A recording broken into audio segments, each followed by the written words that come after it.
Baghdad کے نواتی گاؤں کی زمین جو کبھی ہری چادر کی مانند لہراتی تھی اب پیاسی اور بنجر پڑی تھی۔ ہوائیں خاک اڑاتی پھرتیں، پیڑوں کی شاخیں بے جان انگلیوں کی طرح آسمان کی طرف اٹھتی تھیں اور کھیتوں میں دراریں سانپوں کی طرح پھل کھاتی دکھائی دیتی تھیں۔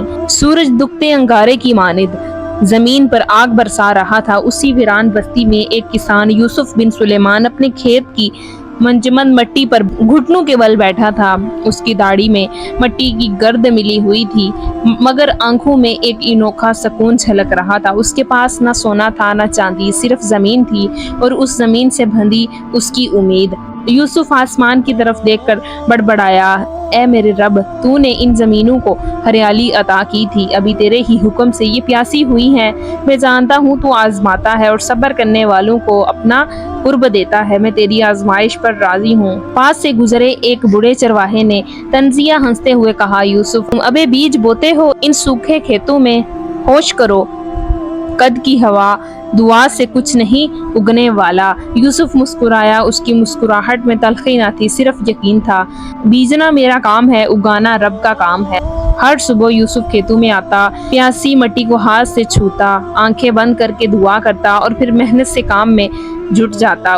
اس کے بیٹے چھوٹے سے حسن کبھی کبھی اپنی چھوٹی سی ہنڈیاں میں تھوڑا سا پانی لے کر آتے اور مٹی پر چھڑکتے۔ بیوی احسن خاموشی سے گھر میں چکی پیس رہی تھی مگر جب کبھی یوسف کی جانب دیکھتی تو اس کی آنکھوں میں چھپی بے آواز دعا صاف نظر آتی۔ پورے گاؤں میں مایوسی پھیلی ہوئی تھی، لوگ اپنے مویشی بیچنے لگے تھے، کچھ کام چھوڑ کر شہر کی جانب روانہ ہو گئے۔ بازار خالی ہو چکا تھا، مسجد کے امام بھی خطبوں میں ابتلا کے ذکر پر روتے روتے رک جاتے تھے۔ ایک دن جب سورج عین سر پر تھا اور زمین تپ رہی تھی، یوسف پھر اپنے کھیت میں آ کر بیٹھ گیا۔ اس نے مٹھی میں سوکھی مٹی لی، آسمان کی طرف دیکھا اور کہا، میرے رب، تو چاہے تو اس راکھ سے بھی باغ اگا دے، میں صبر کروں گا آخر دم تک۔ اسی وقت آسمان پر ایک ہلکی سی بادل کی لکیر نمایاں ہوئی۔ یوسف نے چون کر دیکھا، ہوا میں ایک عجیب سی ٹھنڈک کھلنے لگی۔ دور کہیں آسمان کے باہر پہلی بار بہت دنوں بعد بادل گرجتے۔ یوسف نے زمین پر سجدہ ریز ہو کر کہا، یا رب، کیا میری سن لی گئی؟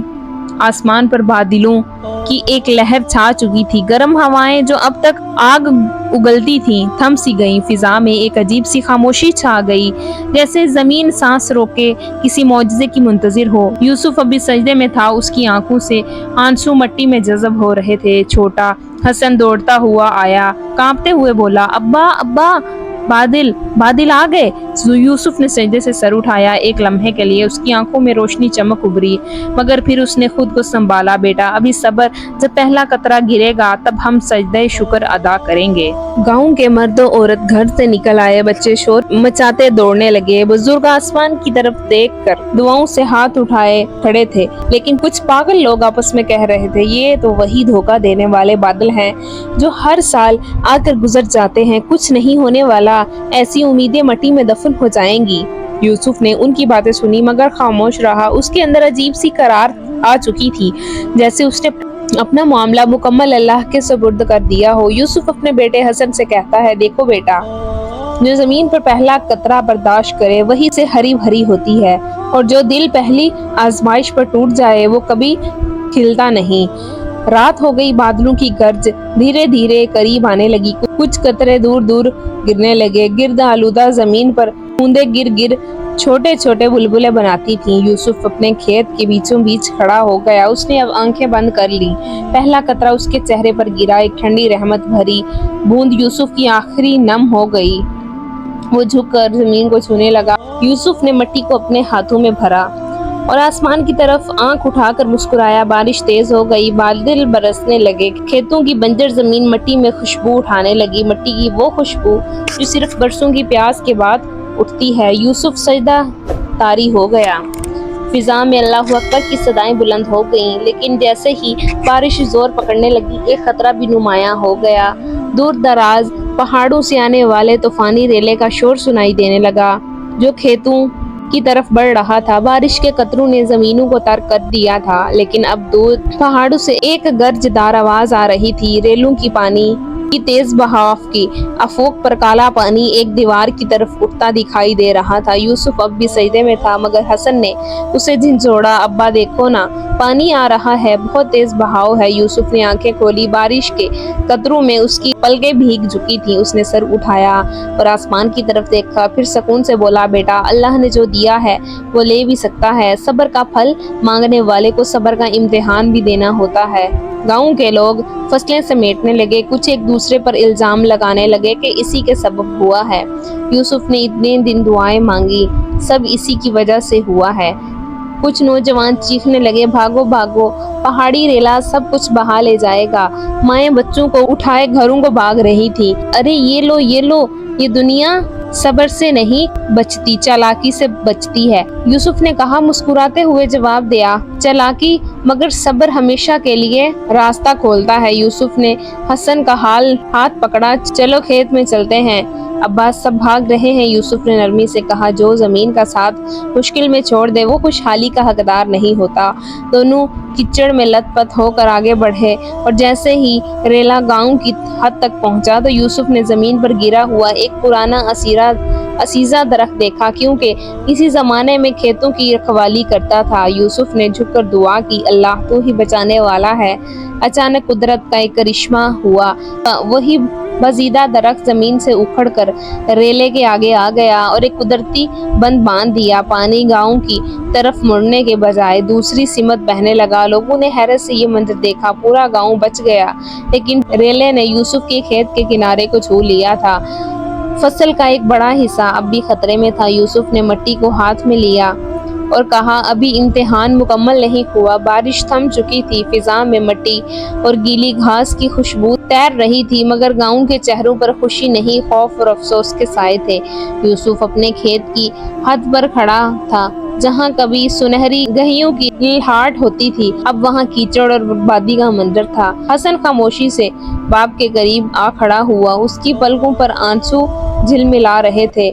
आया हमारी मेहनत बर्बाद हो गई। यूसुफ ने हसन के सर पर हाथ रखा और धीरे से कहा, नहीं बेटा, सब्र की जमीन कभी जाया नहीं होती। कुछ गांव वाले नजदीक आए, कुछ ने अफसोस किया, कुछ ने तंज किया। यूसुफ, सब्र की मादा चलते रहोगे। सब्र से जमीन नहीं संभलती, मेहनत से संभलती है। एक किसान जोर से हंसा, देख लिया ना अंजाम, दुआ के सहारे खेत नहीं बचते। यूसुफ ने खामोशी इख्तियार की, ना शिकायत ना गुस्सा। रात के वक्त हसन ने बेकरारी से कहा, अब्बा जान, अगर अल्लाह हमारी सुनता तो हमारी फसल क्यों तबाह होती। यूसुफ ने गहरी सांस ली, आसमान की तरफ देखा और जवाब दिया, कभी कभी तुम्हारी मेहनत का फल फौरी नहीं देता, बल्कि तुम्हारे सब्र को इतना ऊंचा कर देता है कि तुम फल से भी ज्यादा कीमती हो जाते हो। यूसुफ और हसन खेत पर गए। मिट्टी में धंसी हुई कुछ गेहूं की बालियां अब भी बची थी। यूसुफ बैठकर उसको चुगने लगा, मिट्टी को चूमते हुए बोला, ये बच्ची कुची नेमत है, इसे जमा करते हैं। दोनों ने दिन भर कीचड़ में से गेहूं चुन चुन कर इकट्ठा किया। जब शाम हुई तो मुश्किल से एक छोटा सा ढेर बना था, मगर यूसुफ की आंखों में इत्मीनान की चमक थी। अचानक गांव में मुनादी हुई और बादशाह सलामत के लश्कर को गेहूं की सख्त जरूरत है। जो भी गेहूं फराहम करेगा उसे बादशाह का इनाम मिलेगा। गांव वाले परेशान हो गए, क्योंकि ज्यादातर खेत तबाह हो चुके थे। किसी के पास इतना गेहूं नहीं बचा था कि बादशाह के हुक्म को पूरा कर सके। यूसुफ ने अपनी छोटी सी गठरी को देखा, फिर आसमान की तरफ नजरें उठाई। सुबह का उजाला फैल रहा था। गांव की गलियां सन्नाटे में डूबी थीं। हर दरवाजे पर फिक्र और मायूसी की छाप थी। लश्कर कासिद गांव के बाहर अपने घोड़े दौड़ाते नजर आ रहे थे। जो कैनोला सकता था वो बादशाह के इनाम का हकदार बनता। यूसुफ ने अपनी बची खुची गठरी को देखा। हसन तड़प कर बोला, अब्बा, ये तो हमारी साल भर की रोटी है। यूसुफ ने हसन को सीने से लगा कर कहा, बेटा, सब्र का फल सिर्फ अपने लिए नहीं होता, असल सब्र वो है जो दूसरों के लिए कुर्बान कर दे। यूसुफ ने गुठली उठाई और गांव के चौराहे पर पहुंचकर बुलंद आवाज से कहा, मेरे पास जो थोड़ा सा अनाज है मैं बादशाह के लश्कर के लिए वक्फ करता हूँ। गांव वाले हैरत से देखते रह गए। कुछ लोगों की शर्मिंदगी से निगाहें झुक गईं, कुछ बड़बड़ाने लगे। यूसुफ कीचड़ से भरी हुई राहों पर पैदल चलता कंधे पर लाद के बादशाह के लश्कर की तरफ रवाना हो गया। हसन उसके पीछे दौड़ता रहा, आंखों में आंसू और फख्र की चमक लिए। लश्कर में पहुंचने पर लश्कर से सुपा सलार ने जब यूसुफ की पेशकश देखी तो हैरान हो गया। छोटी सी गुठली मगर पेश करने वाले का दिल इतना बड़ा कि कीमत पूरे लश्कर की उसमें इजाफा हो गया। सुपा सलार ने पूछा, तुम्हारा नाम क्या है? बुजुर्ग यूसुफ ने सर झुकाकर कहा, एक मामूली किसान हूँ, बगदाद के खेतों से। सुपा सलार मुस्कुराया और बोला, बादशाह सलामत ने ऐलान किया है, जो शख्स पहला अनाज फराहम करेगा उसे न सिर्फ इनाम मिलेगा बल्कि बगदाद के शाही बागात में जमीन दी जाएगी। गांव वालों को जब ये खबर मिली तो काम में एक गहराम मच गया। वो सब यूसुफ को ताने दे रहे थे, अब उसकी अकीदत में सर झुकाने लगे।